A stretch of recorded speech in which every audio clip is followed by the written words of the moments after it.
17-year-old Zara Washington stood trembling before the reception desk at Camp Henderson. Her worn Jimmy's Diner t-shirt and faded jeans marked her as working class, while her canvas backpack held everything she owned that mattered. Colonel Bradley looked her up and down with cold assessment. "Little girl, this isn't a playground. This is where real warriors are forged." Snickers erupted from the officers behind him. When Zara mentioned wanting to test her marksmanship abilities, the laughter turned cruel and sharp. "The diner girl thinks she can play soldier?" Bradley sneered, leaning back with growing amusement. But Zara's trembling fingers found the brass ammunition box in her backpack, her father's final gift. Inside lay a letter in careful handwriting. "Princess, true strength comes from precision under pressure." "I know I can do this, sir. My father taught me." Bradley's grin widened like a predator. "Let me guess, he filled your head with military fantasies before abandoning you." "My father didn't abandon us. Sergeant David Washington gave his life for this country in Afghanistan." The silence grew heavy. Sergeant Martinez stepped forward, recognition flickering across his weathered face. "Washington. I knew David Washington, finest marksman I ever served with, saved my unit in Kandahar." For the first time, Zara felt she could breathe. The brass box grew warm in her hands as she clutched it tighter.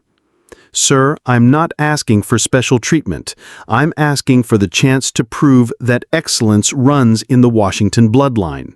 The journey to Camp Henderson had begun in Southside Atlanta, where dreams of military service were often crushed before they could take flight. Zara's neighborhood was a place where young black women were steered toward practical careers, nursing, teaching, anything that didn't involve carrying a weapon for Uncle Sam. Their small house on Peachtree Street bore the scars of financial struggle. Peeling paint on the front porch, a screen door that never quite closed right, and a mortgage that kept her mother awake at night. But hanging in their modest living room like a beacon of pride and pain was Sergeant David Washington's military portrait beside his Purple Heart and Medal of Honor. Zara had learned to shoot in the dense woods behind their house, where her father would take her every weekend before his final deployment. "Remember, princess, breathe between heartbeats," he'd whisper, his large hands steadying her small ones on the rifle. That's where perfect shots live, in the space between one breath and the next. The brass ammunition box held more than just his final letter. Tucked beneath the folded paper were hand-drawn diagrams of shooting techniques, breathing patterns, and ballistic calculations that read like poetry to those who understood the science of precision. Her father had been preparing her for something, though neither of them knew it would be this moment. Working weekends at Jimmy's Diner had taught Zara about more than just taking orders and clearing tables. She'd learned to navigate the subtle racism that lived in sideways glances and lowered voices. White customers who looked through her like she was invisible. Comments that cut deep.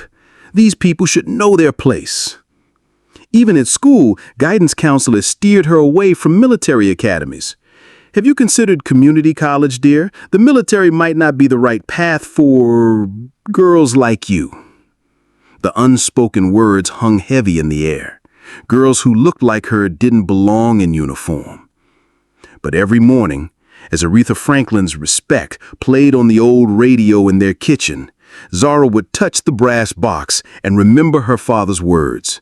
Every time someone tried to limit her dreams, she'd think about the sacrifice her father made and the legacy he'd left behind. The bus ride to Camp Henderson had taken 3 hours and cost her 2 weeks' worth of tips. As she watched the American flag snap in the breeze above the recruitment center, she thought about her father's belief that excellence had no color, no gender, only dedication and the courage to pursue what others said was impossible. Now, standing in this sterile room full of doubt and discrimination, Zara felt the weight of every ancestor who had been told no, every pioneer who had been laughed at, every dreamer who had been dismissed. She was carrying more than her own hopes. She was carrying the dreams of every young woman who looked like her and dared to imagine herself in uniform. Bradley's expression hardened like concrete setting in the sun. The brief moment of recognition sparked by Martinez's words died as quickly as it had come. "Listen here, sweetheart," he said, rising from his chair with deliberate intimidation. "This is a man's world. Find something more suitable. Maybe cheerleading or nursing." The officers behind him erupted in fresh laughter. Major Thompson slapped his knee. "Maybe she should try cheerleading instead." Captain Williams leaned over to whisper something that made his colleague grin like a shark. Each laugh felt like a physical blow, but Zara's training kicked in. Her father's voice echoed from those long afternoons in the Georgia woods. "Courage isn't the absence of fear, princess. It's action despite fear." She opened the brass ammunition box with trembling fingers, finding strength in the familiar weight of her father's letter. "Sir, with all due respect, I'm only asking for one chance to prove myself." Bradley's laugh was harsh and mocking. "One chance? You'll embarrass yourself and waste our time. You're not cut out for this, girl. This isn't a game." Other soldiers began gathering around the reception area, drawn by the commotion.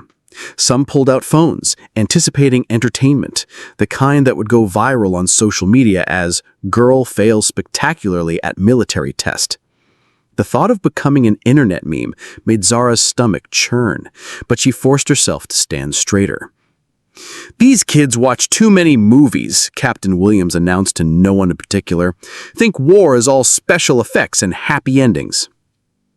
Zara studied the technical diagrams hidden in her father's ammunition box, her eyes tracing the carefully drawn angles and calculations.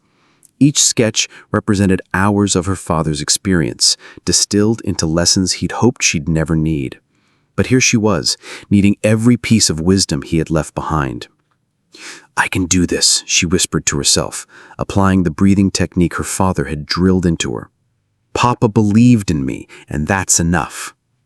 Martinez stepped closer, his weathered face showing signs of an internal struggle.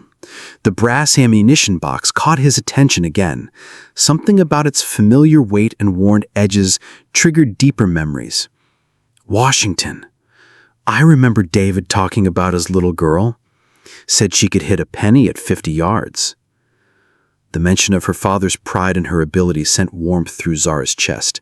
Someone in this room understood that I wasn't just some delusional teenager. Someone knew that David Washington had been more than a casualty statistic. He'd been a teacher, a mentor, a man who had passed real skills to his daughter. "Sir, with all due respect, I'm only asking for one chance to prove myself. My father taught me that excellence has no color and no gender, just dedication and the courage to prove what others say is impossible." Bradley's face twisted into something uglier than mere amusement. The girl's composure was irritating him, and her refusal to back down felt like a personal challenge to his authority. "You know what? Let's make this interesting." His voice carried the dangerous edge of a man about to abuse his power. "Miss Washington here wants to play soldier? Fine."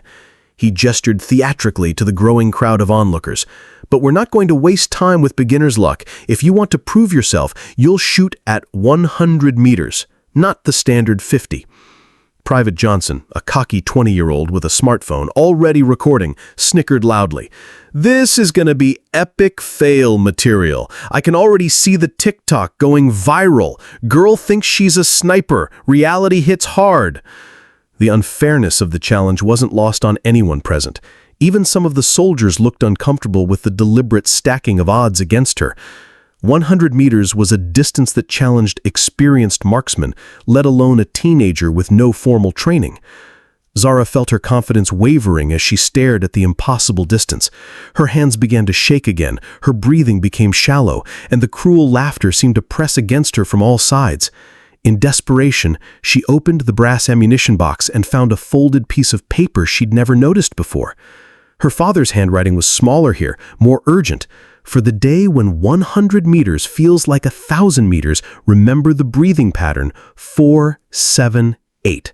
Inhale for 4 counts, hold for 7, exhale for 8. Let the mathematics calm your mind.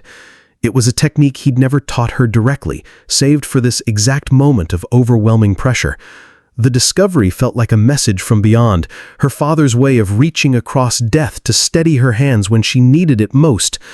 Martinez approached quietly, positioning himself beside Zara like a guardian angel she hadn't known she needed. "Your father used to talk about you every single day. He said you had the gift, could feel the wind and read a target like it was speaking to you." Bradley's voice boomed across the reception area. "Clock's ticking, Princess. We don't have all day for this circus." The crowd had grown larger, with more soldiers placing bets on different forms of her failure. Johnson continued his commentary for his video. "This is gonna be a quick one so we can get back to real training. Little girls belong in school, not messing around with weapons they can't handle." But Zara was no longer listening to the mockery. She was applying the 4-7-8 breathing pattern, feeling her father's presence in the controlled rhythm of her breath. The brass ammunition box felt warm against her palm, like a hand reaching back through time to steady her resolve. Martinez had seen enough. 25 years of military service had taught him to recognize courage when he saw it, and watching a teenage girl face down systematic harassment awakened something righteous in his chest. "Sir," he said, his voice cutting through the laughter with the authority of a combat veteran, "if we're testing her abilities, let's do it fairly." Bradley turned on him with visible irritation. "Excuse me, Sergeant? The weapon she'll be using hasn't been properly calibrated in weeks. If we're going to make this a legitimate test, she deserves equipment that won't sabotage her from the start." Martinez's tone carried the weight of a man who'd lost too many good soldiers to unfair circumstances. Some of the other officers shifted uncomfortably. Even they could see that Bradley was crossing lines, turning what should have been a simple evaluation into a public execution of a young woman's dreams. "Fine," Bradley snapped, his face reddening, "but we started 75 meters, work up to the full distance." For the first time since entering the building, Zara felt a surge of genuine hope. Martinez's intervention wasn't just about equipment, it was about respect, about giving her a fighting chance to prove herself on merit, rather than succumb to rigged failure. As they walked toward the shooting range, Zara studied every diagram in her father's ammunition box with new intensity. The mathematical formulas for wind compensation suddenly made perfect sense. The angle calculations weren't just numbers, they were her father's way of breaking down the impossible into manageable pieces. "Your father saved my life in Kandahar," Martinez said quietly as they walked. "IED took out our transport. We were pinned down for 6 hours, taking fire from 3 directions. David kept us alive with shots that defied physics. When I asked him how he did it, he said his little girl back home was his inspiration, that he had to be perfect because she was watching." Tears pricked at Zara's eyes, but they weren't tears of sadness. They were tears of recognition, of understanding that every lesson her father had taught her in those Georgia woods had been preparing her for this exact moment. The shooting range opened before them like an arena. Other soldiers had followed, word spreading through the base about the girl who thinks she can shoot. But Zara was no longer the trembling teenager who'd walked into the recruitment office. She was David Washington's daughter, carrying forward a legacy built on precision, courage, and the unshakable belief that excellence transcends every boundary society tries to impose. She checked her father's breathing technique one more time. 4-7-8. Mathematics to calm the mind, precision to steady the hand, love to fuel the heart. The shooting range stretched before them like a battlefield of reputation and legacy. Word had spread through Camp Henderson with the speed of wildfire. There's a girl who thinks she can outshoot trained soldiers. Off-duty personnel emerged from barracks and offices, some genuinely curious, others eager for entertainment at her expense. Bradley positioned himself behind the firing line with his arms crossed, surrounded by officers who whispered bets about how spectacularly she would fail. "All right, Miss Perfect," he announced loudly enough for everyone to hear. 5 shots at 75 meters. Let's see if Daddy's little princess can back up all that talk." Johnson held his phone steady, live streaming to his followers. "Y'all are about to witness reality hitting hard. This girl thinks she's Annie Oakley or something." But as Zara approached the firing line, something extraordinary happened. The nervous energy that had plagued her in the recruitment office vanished like morning mist. Her father's voice echoed clearly in her memory. "The perfect shot lives between heartbeats, princess. Find that stillness, and the target becomes inevitable." She inspected the rifle with the methodical precision of someone who understood weapons weren't just tools, they were extensions of will and skill. Martinez watched approvingly as she checked the scope alignment, tested the trigger tension, and adjusted the stock to fit her frame perfectly. "Interesting," he murmured to himself. "He moves like David."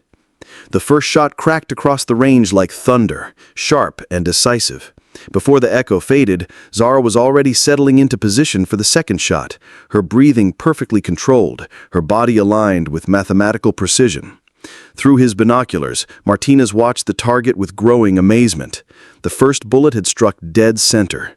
The second followed so closely it nearly kissed the first hole. Whispers began rippling through the gathered crowd. "No way," someone breathed. Bradley's confident smirk began to waver as the third shot rang out with the same mechanical precision. This wasn't beginner's luck. This was the demonstration of skills honed through years of dedicated practice. The fourth shot made several veterans straighten involuntarily. They recognized the rhythm, the controlled breathing, the absolute stillness between shots that marked a true marksman. This girl wasn't guessing or hoping, she was executing techniques that most soldiers spent years trying to master. The fifth shot created complete silence across the range. Even Johnson had stopped narrating his live stream, his phone trembling in suddenly unsteady hands. Martinez lowered his binoculars, his weathered face showing something between awe and recognition. "Holy mother of," he whispered, then caught himself. "Colonel Bradley, sir, you need to see this target." The cluster pattern was so tight it looked like a single enlarged hole. 5 shots that could have been covered by a silver dollar. Bradley stared at the target through the binoculars, his hands shaking slightly as the reality of what he was seeing sank in. This wasn't just good shooting. This was the kind of precision that military academies used as examples of perfection. His carefully constructed narrative of inevitable failure was crumbling like a house built on sand. "Impressive for a beginner," he said, his voice lacking its earlier confidence. "But 75 meters is nothing. Real warriors prove themselves at distances that matter." He gestured toward the far target range, where wind flags snapped in the strengthening breeze. 125 meters, 10 shots. That's where we separate the pretenders from the legends. The crowd had grown substantially. News of the extraordinary shooting had spread throughout the base, drawing soldiers from every corner of Camp Henderson. Cell phones appeared as word reached social media. This was no longer about one girl's humiliation. This was becoming something historical. General Thompson himself emerged from the command building, drawn by reports that seemed too incredible to believe. His weathered face showed the skepticism of a man who'd seen every kind of military spectacle over 30 years of service. Zara opened the brass ammunition box one final time, finding the deepest layer of her father's wisdom. Hidden beneath everything else was a note she'd never seen. "When the world doubts you, remember, you carry the blood of warriors. Trust your instincts, trust your training, trust your heart. The mathematics will guide you, but love will make you unstoppable." The wind at 125 meters was tricky, swirling and shifting with each gust. Veteran snipers had struggled with similar conditions, but Zara studied the flags with the intensity of a scientist, applying every formula her father had taught her about atmospheric pressure, wind drift, and ballistic trajectory. Johnson had given up on mockery entirely, his live stream now attracting thousands of viewers as word spread across military social media. Comments poured in from soldiers worldwide, many sharing their own stories of underestimation and triumph. "This is it," Martinez whispered to himself, remembering the last time he'd seen David Washington prepare for an impossible shot. "This is where legends are born." Zara assumed her firing position with movements so fluid they seemed choreographed by years of muscle memory. The 4-7-8 breathing technique slowed her heart rate to an almost meditative rhythm. The first shot would set the tone, either confirming her as a serious marksman or revealing the limits of teenage ambition. The entire base seemed to hold its breath as she settled behind the rifle, the brass ammunition box resting beside her like a talisman of inherited greatness. In the space between heartbeats, between one breath and the next, between doubt and certainty, Zara Washington prepared to rewrite every assumption about what was possible. The first shot cracked across the range with the authority of absolute precision. Before the echo had faded, Zara was already cycling the bolt and settling into her rhythm, the same mechanical perfection that had made her father legendary among his peers. Shots 2 and 3 followed with mathematical precision, each bullet finding its mark with the inevitability of gravity. The crowd's murmur grew quieter, then died altogether as they realized they were witnessing something that would be talked about for decades. Through the spotting scope, Martinez watched the target with growing amazement that bordered on reverence. "General Thompson, you need to see this, sir." The general took the scope with the skepticism of a man who'd seen every kind of shooting in 30 years of military service. What he saw through the lens made him lower the scope and stare at Zara with something approaching awe. "That's impossible," he whispered. Shots 4 through 7 created a cluster so tight it defied the laws of probability. Each bullet found the exact center of the target, creating what looked like a single, slightly enlarged hole. Veterans who had witnessed legendary marksmen throughout their careers stood in stunned silence. Bradley's face had gone pale as parchment. His carefully constructed plan to humiliate this young woman was turning into the most spectacular demonstration of marksmanship in base history. Worse, every moment was being live-streamed to thousands of viewers who were sharing the footage across every military social media platform. Johnson had stopped narrating entirely, his phone capturing footage that would make Zara Washington a viral sensation for all the right reasons. Comments flooded in from soldiers worldwide. "This girl is incredible. David Washington would be so proud. She's representing for all of us who've been underestimated." The 8th and 9th shots maintained the impossible standard. Each bullet struck with the precision of a laser, adding to a grouping that was already smaller than what most marksmen could achieve at 50 meters, let alone 125. As Zara prepared for the final shot, the wind shifted suddenly, a gust that would have thrown off even experienced snipers. But she had been trained for this moment by a man who understood that perfection meant adapting to the impossible. She adjusted her aim with the instinctive precision of someone who had internalized every variable, every calculation, every lesson her father had ever taught her. The final shot rang out with the finality of a judge's gavel, sealing not just her performance, but her legacy. Complete silence followed, broken only by the snap of flags in the wind. Martinez raised the spotting scope with trembling hands, then lowered it with an expression of pure disbelief. 10 shots, all dead center. I've never seen anything like it in 25 years of service.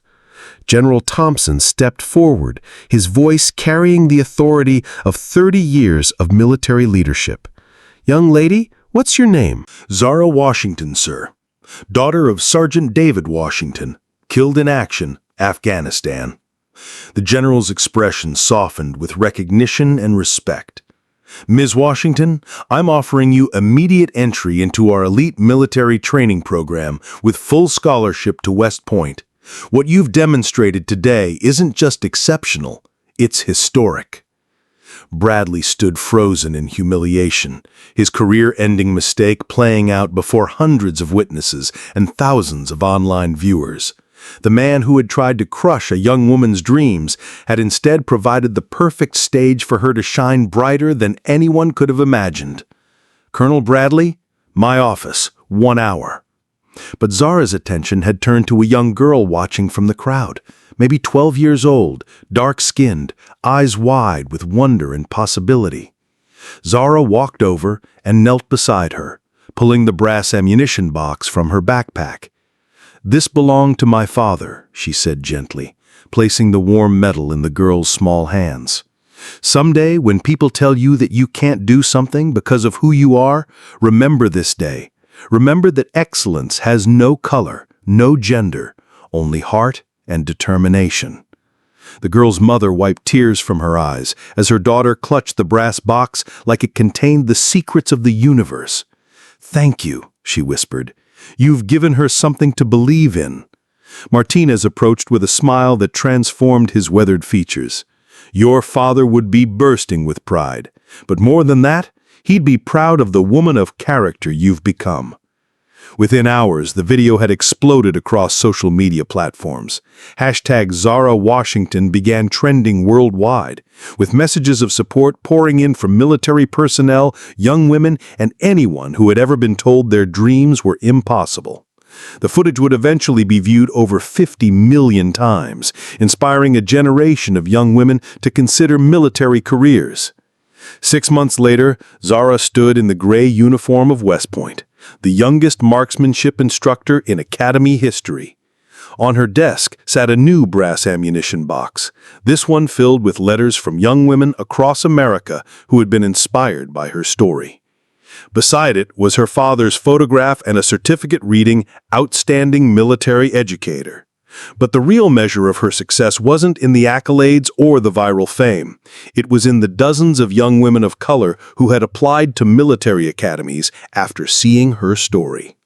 The shooting range at Camp Henderson had been renamed the David Washington Memorial Range, with a bronze plaque telling the story of the day a 17-year-old girl proved that some barriers exist only in the minds of those too afraid to challenge them. And every morning, as she prepared another generation of soldiers, Zara Washington remembered her father's words, "Excellence has no limits except those we accept."